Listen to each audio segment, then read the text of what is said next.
উপস্থিত সকল সাংবাদিক ভাইদেরকে আমার সালাম। আসসালামু আলাইকুম। আমি প্রথমেই স্মরণ করছি মহান স্বাধীনতার ঘোষক শহীদ রাষ্ট্রপতি জিয়াউর রহমান সাহেবের নাম। আমি বিএনপির একজন একনিষ্ঠ সক্রিয় কর্মী। আমি কিশোরগঞ্জ জেলা বিএনপির বর্তমান সদস্য। আমি বিগত 17 বৎসর অবৈধ শেখ হাসিনা সরকারের বিরুদ্ধে রাজপথে সামনের সারিতে দাঁড়িয়ে আন্দোলন সংগ্রাম করেছি। আমি আপনাদের একটা বিষয় অবগত করার জন্য আপনাদের শরণাপন্ন হয়েছি। আপনারা অবগত আছেন 20 সেপ্টেম্বর আমাদের কিশোরগঞ্জ জেলা বিএনপির কাউন্সিল, এই কাউন্সিল বাস্তবায়ন করার জন্য কেন্দ্রীয়ভাবে একটি নির্বাচন কমিশন গঠন করা হয়েছে। আমি নির্বাচন কমিশনের ঘোষিত সময়সূচি অনুযায়ী আমি কিশোরগঞ্জ জেলা কাউন্সিলের বিএনপির সাধারণ সম্পাদক পদে মনোনয়নপত্র সংগ্রহ করি এবং যথাসময়ে তা জমা প্রদান করি। বিগত 14 তারিখ মনোনয়নপত্র যাচাই বাছাইয়ের ধার্য তারিখ ছিল। মনোনয়নপত্র যাচাই বাছাইয়ের পরবর্তী সময়ে 14 তারিখে নির্বাচন কমিশন সব প্রার্থীর তালিকা বৈধ হিসাবে ঘোষণা করলেও ওইখানে কিন্তু আমার মনোনয়নপত্রটির বিষয়ে কোনো কিছু বলে নাই। তারা আমার মনোনয়নপত্রটির বিষয়ে আমাকেও কোনোভাবে অবগত করে নাই।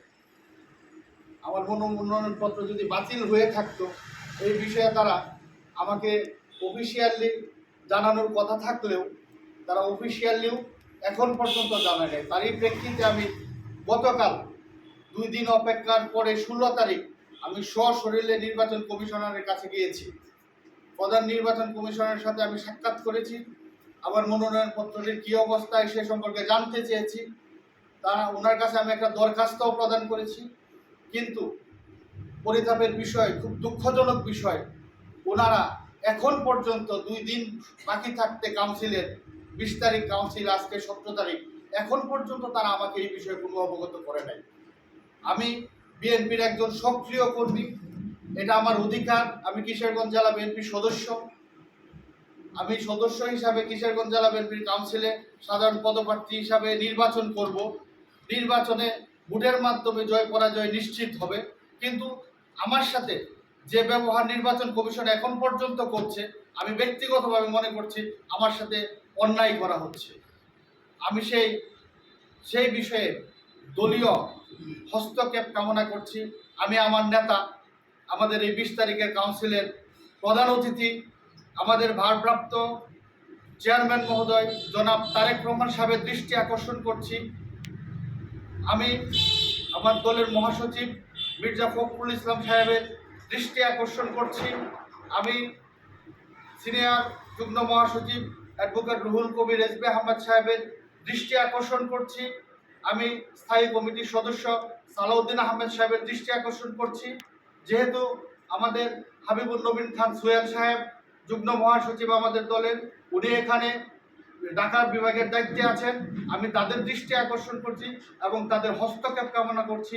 আমি একজন বিএনপির সক্রিয় সদস্য হিসাবে, জেলা বিএনপির মেম্বার হিসাবে আমি আমার মনোনয়নপত্র সম্পর্কে আজ পর্যন্ত কেন ওয়াকিবহাল না, এটা আমার অধিকার, এটা আমার রাজনৈতিক অধিকার।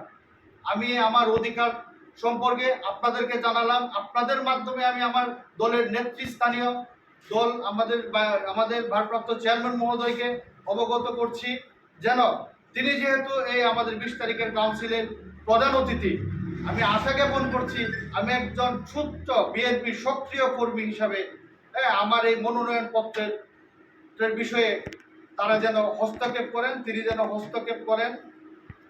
আর পরিশেষে আমি বলতে চাই, নির্বাচনের 2 দিন বাকি আছে। আমার মতো কর্মীদের যদি দলে এভাবে মূল্যায়ন করা না হয়, অবহেলা করা হয়, ইগনোর করা হয়, আমরা কিন্তু হতাশ হয়ে যাব দিন দিন। আমরা বাস্তব প্রেক্ষিতে দেখতে পাচ্ছি আমাদের ত্যাগী নেতারা কিন্তু দিন দিন হতাশ হয়ে যাচ্ছে। ত্যাগীরা কিন্তু মূল্যায়িত হচ্ছে না, সামনে যেতে পারতেছে না।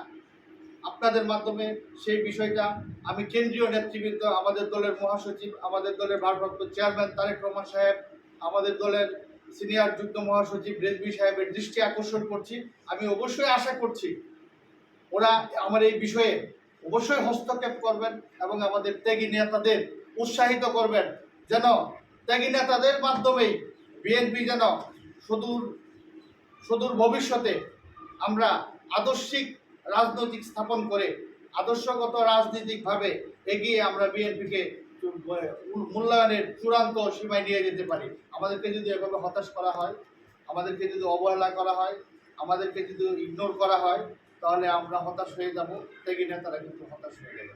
আপনাদের মাধ্যমে আমি আমার কেন্দ্রীয় নেতৃবৃন্দের হস্তক্ষেপ কামনা করছি। আচ্ছা, আপনি বলতেছেন যে আপনাকে অবহিত করা হয়নি। আমাকে অবশ্যই হ্যাঁ, তার মানে কি আপনার মনোনয়ন